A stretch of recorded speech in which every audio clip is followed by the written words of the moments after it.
So, good evening and welcome you all for the Madhume Pranam series.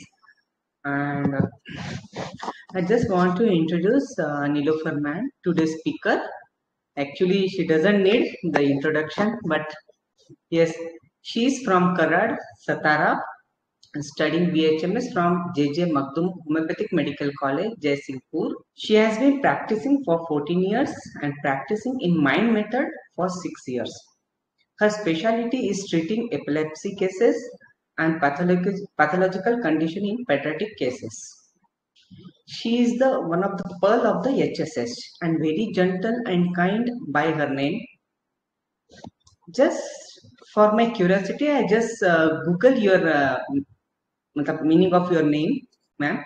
So Nilofer is the name. Meaning of the Nilofer is lotus or water lily, a flower that blooms in the water ponds, rivers, or lakes. So I correlate with the HSS, our group. So same like HSS is the big river, pond, or a lake, and in that she always blooms with her cases, with her teaching, and with her knowledge.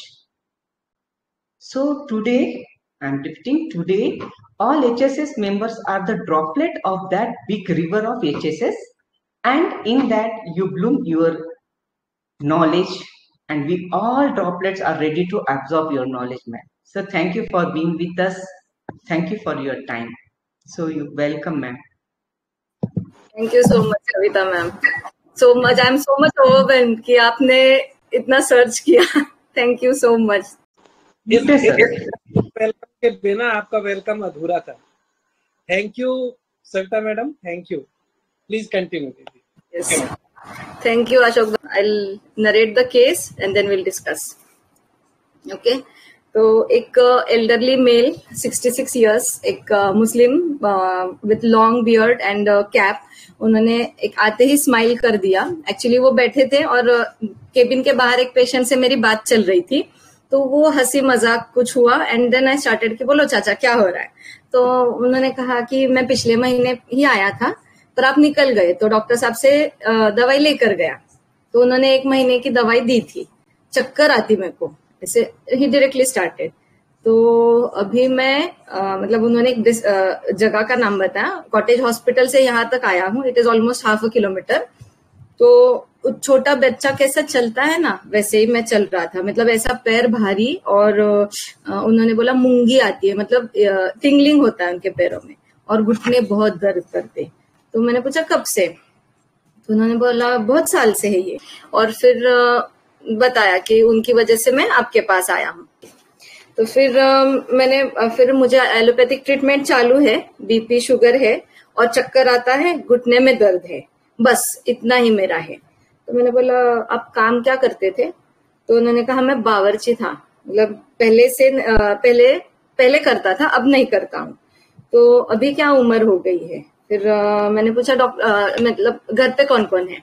तो बोला बच्चे हैं, सब मौलवी है, मतलब preachers है इसमें. तो सब बाहर पढ़ते हैं.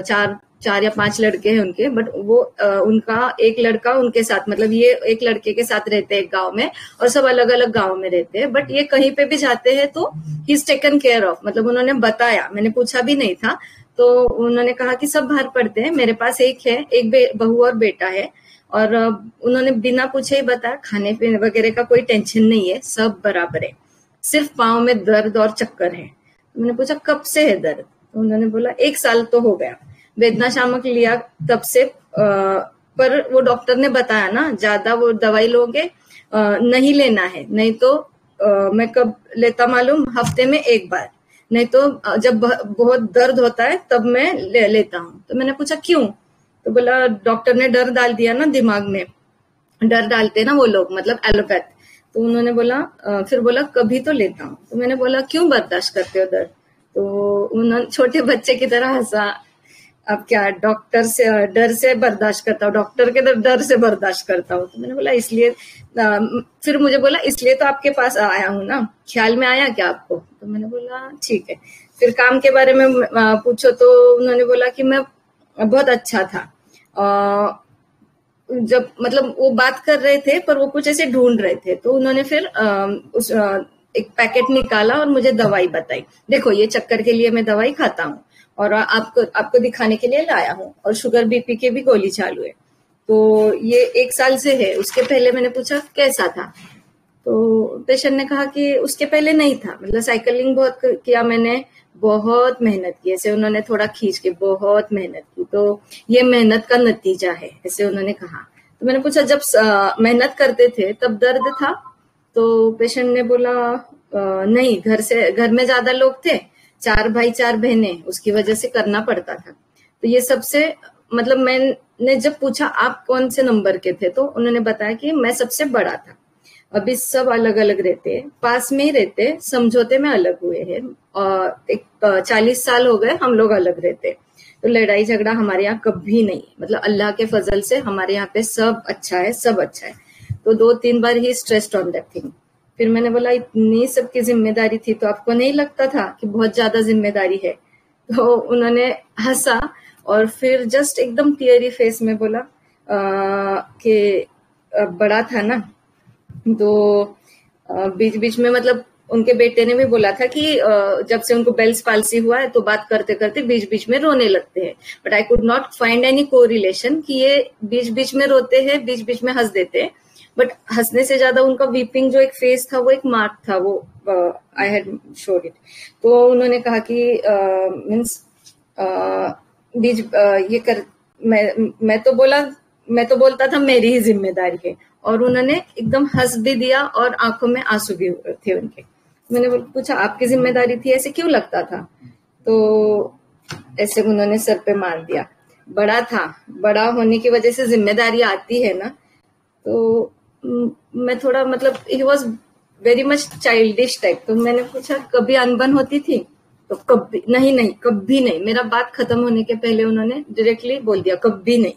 तो आपने खुद के लिए कितना जिया? ऐसे मैंने एक सवाल जब किया तो जस्ट वो हंसे और नीचे देखने लगे थे, उन्होंने कुछ भी जवाब नहीं दिया। फिर वापस I was on his pains because दर्द है, बट वो ओपन अप नहीं हो रहे थे। तो मैंने पूछा क्या दर्द है? तो पेशेंट ने बोला कुछ नहीं। फिर जिम्मेदारी, मैंने पूछा अभी जिम्मेदारी? तो उन्होंने बोला अभी तो कुछ भी जिम्मेदारी नहीं है, सब आराम है, सिर्फ ये दर्द अभी घर वाली नहीं है। बहुत अच्छा था। तो कभी जिंदगी में परेशानी नहीं, झगड़ा नहीं, कुछ नहीं, कभी जिंदगी में परेशानी नहीं, झगड़ा नहीं, कुछ नहीं। एंड उन्होंने फिर अपने बच्चों के साथ या बाकी भाइयों के साथ गुड रिलेशन के बारे में, कैसे उनके सब लोग मिलजुल के खाते हैं, हम लोग बाजू बाजू में रहते हैं, कभी किसी का मन हुआ हम लोग मिल के खाना खाते हैं, हम एक साथ रहते, ये सब बताया उन्होंने। तो फिर मैंने पूछा दर्द क्या है? फिर उन्होंने कहा कुछ नहीं। तो कुछ नहीं, इतना ही उनका एक सेंटेंस रिपीटेड था, कुछ नहीं। तो शुगर का उतना टेंशन है। तो मैंने पूछा बताते नहीं किसी को दर्द? तो बोले आप किसको बताएं? ऐसे यही टोन और ऐसे ही बोलना था उनका। लड़की है, अभी डिलीवरी के लिए आई है, कभी कभी तेल वगैरह लगा लेती है पैरों में। तो फिर आई आस्क्ड दैट सिटी क्यों, कि बीवी बहुत फिक्र करती थी। तो उन्होंने कहा बहुत बहुत, और वो गई अभी। तो मैंने फिर पूछा उसके बाद की जिंदगी कैसी थी? तो ही स्टार्टेड 6 साल हो गए। 2016 में उनको न्यूमोथोरैक्स हो गया, मतलब फेफड़े खराब हो गए थे। तो फिर उन्होंने उनकी कंडीशन बताई, कैसे उनको 2 महीना हॉस्पिटल में रखे थे, फिर how they were not able to afford, फिर पूना लेके गए, फिर वहां पे भी पेशेंट क्रिटिकल था, वो घर लेके आए। तो ये सब बताने के बाद बोले पर वो चली गई, 4 महीने के बाद वो चली गई। तो पहले कुछ बीमारी थी? मैंने पूछा तो वो बोले नहीं, मिश्री बहुत लगाती थी, काम बहुत था ना, तो मिश्री लगाना, काम करना। बड़ी रहने की वजह से मेहनत ज्यादा थी ना उसको। मेरा भी ऐसे हुआ, शिकायत नहीं, अपनी जिम्मेदारी थी, करना पड़ा। भाई बहनों के अच्छे रिलेशन के बारे में भी फिर उन्होंने चालू कर दिया, भाइयों के साथ अच्छा। कुछ नहीं, सब आसान है। तो मैंने पूछा नींद कैसी है? बोले नींद अच्छी है, मस्जिद में सोता हूँ साथियों के साथ। मतलब अब एज्ड है, घर पे बहू बेटा रहते हैं, तो ये एक साथियों के साथ ये वक्त बिताते हैं, तो इन्होंने प्रेफर किया है कि मस्जिद घर के बाजू में ही है, तो ही गोज एंड स्लीप्स इन मस्जिद। तो अब बेटी की डिलीवरी के वक्त थोड़ा रुकना पड़ेगा घर पे, 40 दिन तो रखना पड़ेगा ना उसे यहाँ पे। तो खाना पीना भी अच्छा है मेरा, सब बहुएं अच्छी है, कहीं भी जाओ सब ध्यान रखते हैं। सब अलग अलग गांव में रहते हैं ना, बट सब ध्यान रखते हैं। कोई भी बहू के पास जाओ, कोई कुछ कम नहीं करती है मुझे। तो मैंने पूछा गुस्सा कैसा है, तो फिर वो बोले बहुत गुस्सा है, पर 2020 मतलब 2020 में मेरा चेहरा पैरालाइज हुआ था, तब से गुस्सा कंट्रोल करता हूँ। मतलब उनको बेल्स पाल्सी हुआ था और गुस्से की बात ही नहीं करते हमारे बहू बच्चे। तो फिर मैंने पूछा पहले गुस्सा कैसा था, तो पहले फौरन गुस्सा आता था, पर मारधार नहीं करता, कभी नहीं किया। हमारी घरवाली के साथ कभी मैंने उसको गाली नहीं दी, भला बुरा नहीं कहा, झगड़ा वगैरह नहीं, कुछ नहीं। 40 साल अच्छा रहा मामला। तो ये सब जब बता रहे थे तो एक चेहरे पे उनके एक स्पार्क था कि अच्छा रहा, हम 40 साल हमने कभी गाली गलौज नहीं, कुछ नहीं किया। तो फिर उनके जाने के बाद मतलब थोड़ा नर्वस हो गया, कमी महसूस होती ना, थोड़ी आंखें भर आई थी उनकी। तो फिर I had reached a remedy. तो फिर मैंने उनको वापस से पूछा नींद का कैसे है। फिर तो बोले नींद अच्छी है, कभी कभी बेचैनी रहती है ना। मैंने पूछा क्यों, कमी महसूस होती है ना घर वाली की, तो बेचैनी होती, अभी इलाज नहीं है। कुछ पढ़ाई मतलब तस्बीह या कुछ चैंटिंग जैसे ना जाप करो तो कर लो तो सो जाता। हमारी माँ भी अल्लाह वाली थी, मतलब घरवाली और घरवाली भी, मतलब उसकी उनकी जो मदर थी वो भी बहुत पायस वुमन, ऐसे नमाज या बाकी सब एकदम अच्छा माहौल था घर में।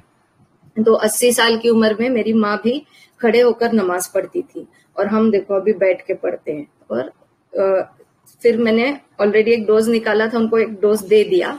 फिर मैंने और थोड़ा सा प्रोब किया क्योंकि उनका लड़का आने वाला था उनको पिकअप करने के लिए।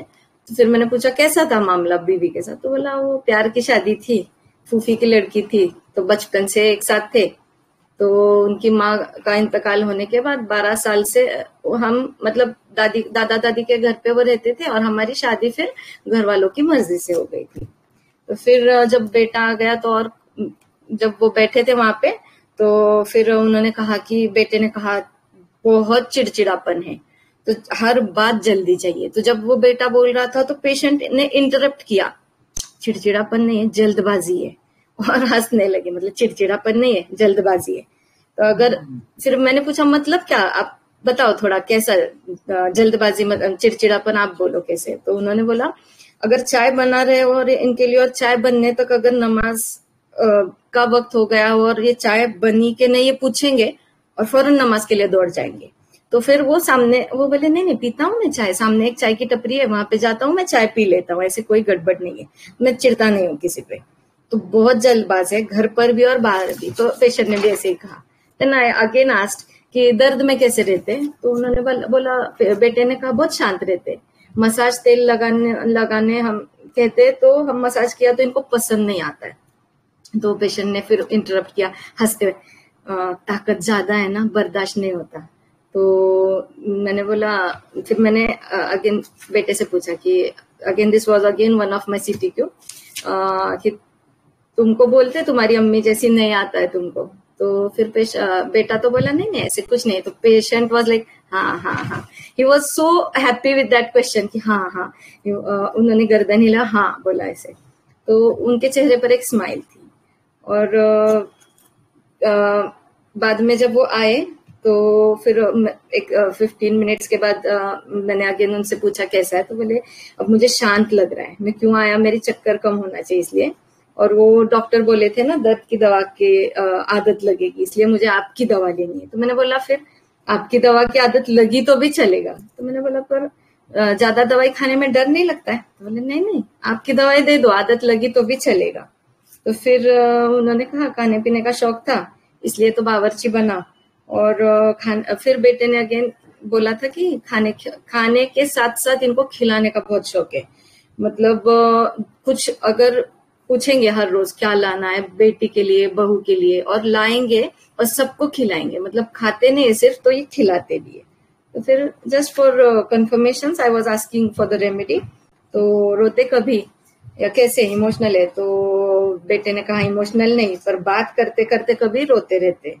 और वो बीमारी हुई ना उनको बेल्स पाल्सी का, तो तब से वो ऐसे होता है उनको।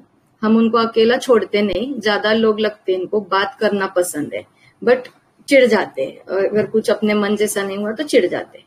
और अकेला रहा तो फिर वो बोलते, पेशेंट ने कहा मैं सीधा मस्जिद में चला जाता हूँ, ज्यादा ऐसा अकेलापन नहीं है, बच्चों में वक्त बीत जाता है मेरा। अब after 15 days patient came for follow up and he said कि चक्कर थोड़ा कम है। तो मैंने पूछा क्या मतलब ठीक लग रहा, 50% कम है। तो मैंने बोला 50% मतलब कैसे, आप और बोलो क्या फर्क लग रहा है। तो बोला पर मुझे बहुत अच्छा लग रहा है, मुझे बहुत मतलब घुटनों का दर्द 80% कम है और I am feeling very much nice, मुझे बहुत अच्छा लग रहा है। तो ये केस था, बस मैंने वो CTQ कट किया था, बाकी ओवरऑल केस जो 10 मिनट्स में मैंने लिया था और जहां पे रेमेडी दी थी वो केस तो मैंने शेयर किया था। तो किसी को कुछ बोलना है? इसमें रूब्रिक से ये वाला ले सकते हैं, laughing and weeping at the same time. अभी मैंने बताया ना वो कैसे लाफ कर रहे थे, कब वीप कर रहे थे। एट द सेम टाइम आप बोल सकते हो क्या इस बात को? आप सोचो ऑन दिस थिंग कि how he was when I was asking about his wife, about his life, he was like when he was thinking about his happy moments, he was like हाँ, और when I was like हाँ जिम्मेदारी बहुत थी, and he was sad looking down, teary face. तो it is not at the same time, it was according to my questions he was responding. तो मैंने एक बार ऐसे भी किया कि मैंने उनको थोड़ा सा इमोशनल क्वेश्चन पूछा and immediately second question I was like दवाई से डर लगता है? तो बोले नहीं, तो इमीडिएट उनका आवाज चढ़ गया। मतलब ऐसे नहीं था कि वो हंस भी रहे थे, ये जो था this I wanted you people to understand कि कैसा था ये। तो that's why I had in the verbatim also मैंने मेंशन किया था कि वो कभी कभी रो रहे थे, बच्चों की तरह हंस भी रहे थे, कभी एकदम लो चले जा रहे थे मूड में। मैडम चक्कर के पूछना चाहिए था क्या कि चक्कर के समय उन्हें कैसे लगता है, उनमें क्या चेंज होता है क्या? जो वो इम्पोर्टेंट जरूरी था आपको लगता है क्या नहीं है वो? देखो अब चक्कर आ रहा है, 66 years male, what he will say, चक्कर आएगा तो हम अगर देखो हम खुद से ही सोचेंगे ना, अगर हमको चक्कर आ रहा है तो हाउ वी कैन से चक्कर वाज सेकेंडरी फॉर मी। उनका जो एक प्रेजेंटेशन था, how he was speaking to me, तो वहां पे वो चक्कर में भूल गई थी। क्योंकि क्या हुआ था, this patient is suffering with something else and he is presenting with something else. तो चक्कर को तो ठीक करना है। हाँ, सो इसलिए चक्कर का डिटेल्स पूछा नहीं ज्यादा। और उन्होंने बताया था इम्पेशंस है चक्कर के लिए, उन्होंने बोला ना मैं लड़खड़ाते हुए चल रहा था, बच्चे की तरह 1/2 किलोमीटर चला, और वो कैसे हंस रहे थे, बच्चे की तरह चलता आया, पैरों में मेरे टिकलिंग हो रहा था। So he himself had told all that things. So I didn't feel the need to focus on that thing again. चले, no problem. Yes. तो जो प्रेजेंट हुआ मेरे सामने, जो उनका इमोशनल फ्लो चल रहा था, I did not interrupt that. मतलब वो जो चल रहा था, मैंने क्वेश्चंस उस अकॉर्डिंगली उनको प्रेजेंट क्वेश्चन किया, और वो जो मुझे कंफर्मेशन चाहिए था about the rubrics, I got it and I gave the remedy. वो वहीं पे बैठे थे। 10 मिनट के बाद जब उनको बाहर बिठाया, 10 मिनट, जब बेटा आया अगेन आई क्रॉस क्वेश्चन, क्योंकि मुझे 2 रेमेडीज में एक कंफ्यूजन चल रहा था, but I did not have that second one. तो ये CTQs करने के बाद मैं कंफर्म हो गई थी कि रेमेडी मेरी बराबर है, बट फिर भी आई फेल्ट कि बच्चे के साथ भी बात, मतलब उनके लड़के के साथ भी बात की जाए, तो I confirm the remedy again. Okay, no problem, thank you. Okay, तो शैल वी प्रोसीड? ओके दीदी।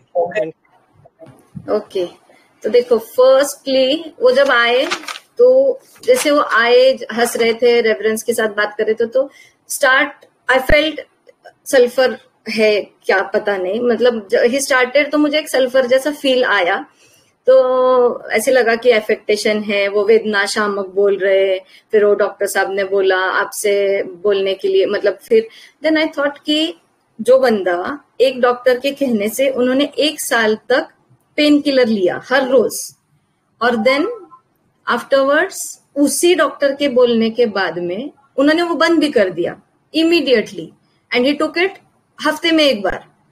मतलब जो रोज ले रहे थे, immediately he switched to weekly or whenever needed. तो ये थोड़ा स्ट्राइकिंग लगा। फिर उन्होंने बोला आपको ही दिखाना था, आपके ही आना था, नाम बहुत सुना था मैंने, पिछली बार आया आप नहीं मिले, डॉक्टर साहब से लेके गया, तो अगली बार भी वो आपके पास जा सकते थे, मेरे हस्बैंड के पास, बट वापस वो मेरे पास आए। तो उन्होंने बोला हमारे वहाँ के मतलब उनके रेफरेंस को थी, उनको ठीक लगा, तो उन्होंने मेंशन किया कि उनको भी ठीक लगा, उनका भी चक्कर, तो मुझे पता है होम्योपैथी से ठीक होगा और आपका ओवरडोज होगा तो भी चलेगा, वो डॉक्टर ओवरडोज नहीं होना चाहिए, उन्होंने वो मेंशन किया था। Here was like this patient is very much impressionable, एक चाइल्डिश बिहेवियर था उनका, यार कैरिड डिजायर भी था, बट उनको सूदिंगली कैरी करना था, मतलब उनको प्यार से कैरी करो। तो उन्होंने बोला भी ना प्रेशर लड़कों के दबाने में प्रेशर रहता है। फिर उन्होंने वो भी कहा कि शौकीन था मैं खाने का, ही वॉज अ गवर्नमेंट, तो इसीलिए बावर्ची का काम किया। अब तो कोई जिम्मेदारी नहीं है, जिंदगी आसान है, अभी जिंदगी आसान है, but whom he is missing his wife. So here I went into love sick. And again one more thing कि उन्होंने क्या कहा, गुस्सा था बट अब मैंने कंट्रोल कर लिया है, और जब आंसू आते हैं तो whenever I ask about, मतलब उनके वाइफ के बारे में पूछो या कोई ऐसे इमोशंस के बारे में पूछो जहां पे ही फील्स वाइफ को मिस कर रहे, तो वहां पे ही स्टार्टेड वीपिंग।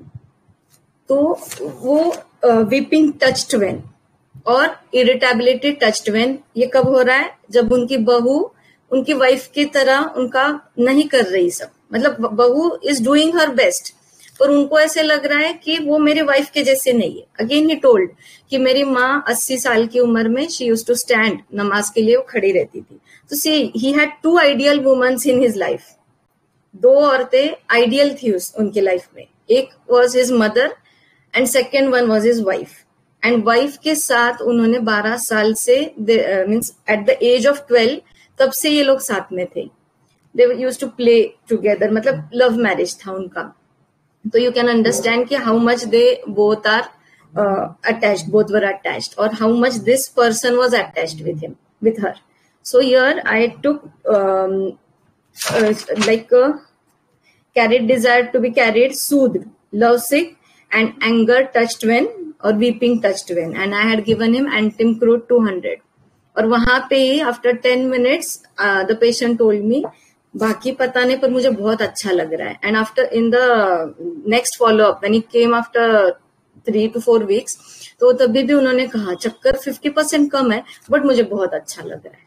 तो दिस वाज लाइक वो वीपिंग टच्ड व्हेन और anger touched when was very much marked. Anger touched when I could not get in the case, but afterwards जब बेटे ने कहा कि ये बहुत, और इम्पेशेंट है ना, वो हर बात उनको इम्पेशेंटली चाहिए और इम्प्रेशनेबल है। जैसे वो लेडी ने कहा तो he wanted to come to me, doctor ने कहा दवाई लो तो he was taking the medicine, and then other one was like doctor ने बोला मत लो इससे किडनी पर प्रॉब्लम आ जाएगा तो ही स्टॉप द मेडिसिन। तो ऑल इम्प्रेशंस इज कैरिंग, तो it is like very much similar with credulous, but impression I cross check the rubric, but ये इम्प्रेशनेबल है और ये चाइल्डिश बिहेवियर है, बच्चे के जैसे है ना। मस्जिद में सोता हूँ, उसकी याद आती है, उसको मिस करता हूँ, तो all this things led to Antim Crude. So the remedy given was Antim Crude. तो hope I was giving so many hints के sad मत होना या irritable मत होना, but I was trying कि मुझे लगा पता नहीं मेरा case I could not convey or whatever. तो किसी को कुछ doubts या कुछ आपने भी बताया ना एंगर टेस्ट जो आपने थी थी वो दोनों एक बार थोड़ा सा वापस से ब्रीफ करके बताएंगे प्लीज। देखो वीपिंग टच्ड मतलब जब भी कोई बात वाइफ से रिलेटेड आती थी, फर्स्ट एंड फॉरमोस्ट उन्होंने वाइफ के डेथ के बारे में बताया जब मैंने पूछा भी नहीं था। मैं उनको 4 बार यही क्वेश्चन कर रही थी, आपका दर्द क्या है? ही वॉज टेलिंग कुछ नहीं, शुगर है, चक्कर है, बीपी है। Every time he was telling different, मतलब एक्चुअली वो दर्द था ही नहीं उनका दर्द कुछ अलग था। क्योंकि every time I have return, एक बार उन्होंने चक्कर बोला, एक बार शुगर बोला, एक बार बोला बीपी और चक्कर है। तो ये कुछ था कि उनको समझ में नहीं आ रहा था कि एग्जैक्टली उनका दर्द क्या है। तो यहाँ पे I could get the feel कि वो वाइफ की वजह से डिस्टर्ब्ड है। 6 साल से बेटे ने कहा, वाइफ को गुजरे हुए 6 साल हो गए, और बेटे ने कहा कि बेल्स पाल्सी होने के बाद इनको बात करते करते रोना आ जाता है। तो बेल्स पाल्सी के बाद देयर इज नॉट, ऐसे कुछ नहीं कि रोना आना चाहिए, हाँ देयर कैन बी डिफॉर्मिटी या कुछ और, बट रोना आना नॉट एसेंशियली हमने देखा नहीं कहीं। तो ये मुझे थोड़ा स्ट्राइकिंग लगा, ये I confirmed it from his son. तो उन्होंने कहा हाँ बात करते करते वो रो लेते। तो केस टेकिंग में भी बहुत जगह पे जहां पे इमोशनल क्वेश्चन था, या जहां पे he was touched, he started crying, और लिटरली ही वाज लाइक आंख भरी हुई थी उनकी। And then when I asked about his happy moments, तो हाँ ही वाज लाइक हाँ मैंने जब पूछा बेटे से कि माँ के जैसे आप पैर नहीं दबा सकते ऐसे वो बोलते हैं, तो बेटे ने कहा नहीं ऐसे कुछ नहीं। तो उन्होंने कहा हाँ, तो see how he was like, तो he was in that thing. तो हियर आई कुड सी कि वीपिंग टच्ड व्हेन और एंगर टच्ड व्हेन। मैंने बेटे से पूछा कि वो ऐसे चिढ़ते हैं ना कि आप माँ की तरह नहीं कर सकते, तो यहाँ पे मतलब उनको वो आइडियल वुमन का एक जो थॉट है दिमाग में, he searching for that ideal woman which is missing since 6 years, और उसकी वजह से ये सब पैथोलॉजीज डेवलप हो रही है। ओके, तो wife must be very caring, और he is like a child, so वो ओल्ड एज में भी he was behaving like a child, मतलब वो चाइल्डिश ही है, और वाइफ का care part he is missing now, so he has developed that pathology. So hope I could share from my side एंटिम क्रूड, या you people can agree with, मतलब आपको समझ में आया, या फिर anything you find difficult, please ask. नहीं, आपने बहुत अच्छा पढ़ाया, और एक आपने बोला, यानी बताया, हिंट दी, लेकिन आपने बोला नहीं। बहुत अच्छा रुब्रिक है, desire, full of desire, women ideal. इसमें 3 दवाइयां हैं, एंटिम क्रूड, नेट्राम्यूर और टेक्सको। बहुत आप रुब्रिक वो वर्जन बोल रही थी, रुब्रिक आपने नहीं बोला, हो सकता आपके रेट्रो में हो। तो ये बहुत अच्छा रुब्रिक है, और इसका यूटिलाइजेशन आज मैंने पहली बार देखा। मैं पढ़ा था इस रुब्रिक को, लेकिन यूज होते हैं पहली बार देखा। Thank you. नमस्ते। Carry desire to be carry smooth practice है, टू थोड़ा सा एनालिसिस कर दीजिए। And included carry desire to be carried smooth and. Sir ये रुब्रिक मीनिंग से ही क्लियर है कि उसको स्मूथली कैरी करना है, उसको जर्क ना लगे, उसको ठेस ना लगे, उसको प्यार से कोई कैरी करे। तो ये इस रुब्रिक का सिंपल मीनिंग है। स्मूथली हम किसी को कैरी करेंगे तो क्या, ग्लास को हम कैसे करते हैं कैरी? केयरफुल के साथ। उसमें लिखा था कैरी विथ स्मूथली, यानी बड़े नाजुक से और प्यार से। थैंक यू सर, समझ गया सर। वो जो सर रूबरी बोला ना सर, थोड़ा सा desire, full of desire, women ideal. मैं चार्ट ग्रुप में डाल दूंगा, मत परेशान। ठीक है सर, थैंक यू सर, आपका वजह से सब कुछ सीख रहा है सर। अरे मेहनत होता है। Thank you so much. आप लोगों को एक इन्फॉर्मेशन देनी थी कि HSH का बेसिक एडवांस कोर्स का एनरोलमेंट शुरू हो गया है। इस बार हमारे साथ 15 से लेके 20 बड़े टीचर्स हैं, सीनियर टीचर हैं, और इनसे आपको माइंड मेथड के advance cases, advance remedies, new remedies, pathological chronic cases सीखने को मिलेंगे। तो उस ग्रुप, रजिस्ट्रेशन ग्रुप की लिंक डाली जा रही है, तो यदि आप इंटरेस्टेड हैं तो उसे ज्वाइन करिएगा। सारी कंडीशन, सारे टर्म्स वो वहाँ ग्रुप में आपको मिल जाएंगे। Thank you sir, thank you so much, thank you. Thank you, thanks members, thank you. Okay.